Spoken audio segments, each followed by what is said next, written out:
माझ्या छोट्या दोस्तांनो, मी अनु, तुमची गोष्ट आई. कसे आहात सगळे? एकदम मजेत ना? बरं, मला एक सांगा, तुमच्यापैकी कोणाकोणाला रोज सकाळी लवकर उठून शाळेत जायला कंटाळा येतो? खरं खरं सांगा. आज मी तुम्हाला एका अशाच गोड, तुमच्यासारख्याच पण खूप हुशार मुलीची गोष्ट सांगणार आहे. तिचं नाव आहे रमा. रमा ना अगदी तुमच्यासारखीच आहे, क्यूट क्यूट आणि सतत हसणारी. पण तिला एक गोष्ट अजिबात आवडायची नाही. काय असेल बरं? शाळा. हो, शाळा नाव ऐकलं की तिच्या पोटात गोळा यायचा. म्हणजे तिला भीती वाटायची. आता शनिवार आणि रविवार तर मज्जा असायची. रविवारच्या संध्याकाळपर्यंत रमा एकदम खुश. पण जशी रविवारची रात्र व्हायची ना, तसं रमाला वाटायचं, बापरे, उद्या सोमवार. सोमवार म्हणजे जणू काही नो मज्जा डे. रविवारच्या रात्री झोपताना रमा तिच्या आईजवळ जायची आणि आईच्या गळ्यात हात टाकून म्हणायची, आई, प्लीज ग आई, उद्या मला शाळेत नको ना पाठव. उद्या शाळा बंद होऊन जाऊ दे ना. आई तिच्या गालावर पप्पी द्यायची आणि हसून म्हणायची, माझ्या सोन्या, माझ्या पाखरा, असं नाही म्हणायचं बाळा. शाळा तर खूप चांगली असते. चल, आता डोळे बंद कर आणि गुपचूप झोप. रमाने डोळे तर बंद केले, पण मनातल्या मनात ती देवाला सांगत होती, देवा, प्लीज, उद्या सकाळी उठण्यापूर्वी ती शाळा कुठेतरी गायब करून टाक ना बाबा, प्लीज. मग आई गोष्टही सुरू करून देते आणि रमा छान झोपी जाते. दुसऱ्या दिवशी काय झालं? सकाळी आईने रमाला उठवलं. रमाने उठल्या उठल्या तोंड इतकं मोठं फुगवलं की जणू काही तिने तोंडात 2 मोठे गोल गोल लाडूच लपून ठेवलेत. ती रडत रडत पाय ओढत ओढत शाळेच्या रस्त्याने निघाली. मला नाही जायचंय, मला नाही जायचंय. पण जशी ती शाळेच्या गेटजवळ पोहोचली, तिने आपले मोठे मोठे डोळे आणखी मोठे केले. तिने डोळे चोळले, पुन्हा पाहिलं. अरे बापरे, तिथे काय झालं माहितीये? तिथे शाळा नव्हतीच. तिची ती टुमदार शाळा, तिचा तो मोठा दरवाजा, त्या खिडक्या, सगळं काही गायब, व्हॅनिश. तिथे फक्त एक गार्डन होतं. आता मला सांगा, शाळा गायब झाल्यावर रमा रडली असेल की खुश झाली असेल? हो, रमा तर आनंदाने वेडीच झाली.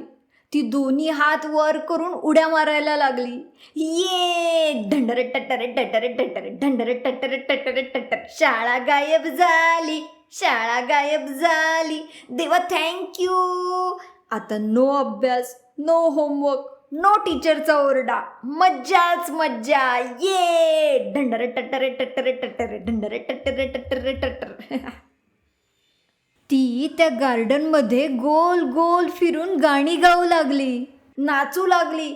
तिला वाटलं आता मी फक्त रोज खेळणार, टीव्ही बघणार, या धम्माल. रमा नाचून नाचून थोडी थकली.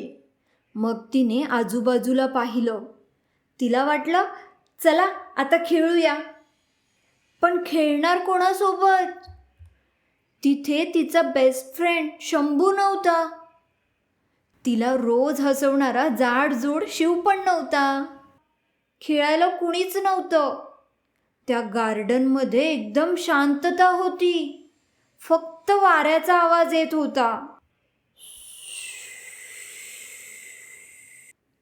रमाला अचानक तिच्या आवडत्या शीतल टीचर आठवल्या, ज्या रोज रमाला जवळ घ्यायच्या, तिच्या डोक्यावरून हात फिरवायच्या आणि छान छान गोष्टी सांगायच्या.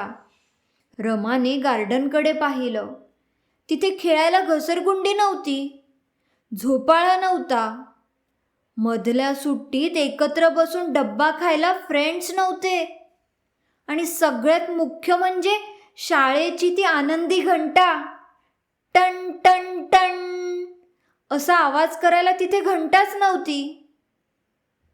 गार्डनमध्ये फक्त एकटी रमा उभी होती. तिचं ते मोठं हसू हळूहळू गायब झालं आणि तिथेच ती सॅड झाली. रमाने विचार केला, जर शाळाच नसेल तर माझे मित्र मला कधीच भेटणार नाहीत. मी शंभूसोबत कट्टीबट्टी कशी करणार? शिवचा डब्बा कसा खाणार? आई तर मला दिवसभर घरातून बाहेर पडू देणार नाही. तिथे तर मला खूप कंटाळा येईल. रमाला आता समजलं होतं की शाळा नसली की किती वाईट वाटतं. रमाला तिच्या शाळेची, तिच्या फ्रेंड्सची खूप आठवण यायला लागली. तिच्या डोळ्यातून टप टप पाणी गळायला लागलं.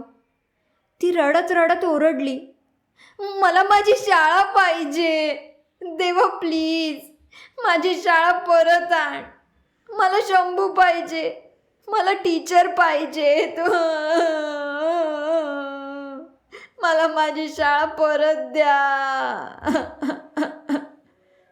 आणि अचानक, रमू, ए रमू बाळा, उठ की. चल उठ आता. बघ किती छान ऊन आलंय. शाळेची वेळ होतीये बाळा. उठ, चल लवकर उठ. रमाने दचकून डोळे उघडले. तिने इकडे तिकडे पाहिलं. अरे, ती गार्डनमध्ये नव्हती.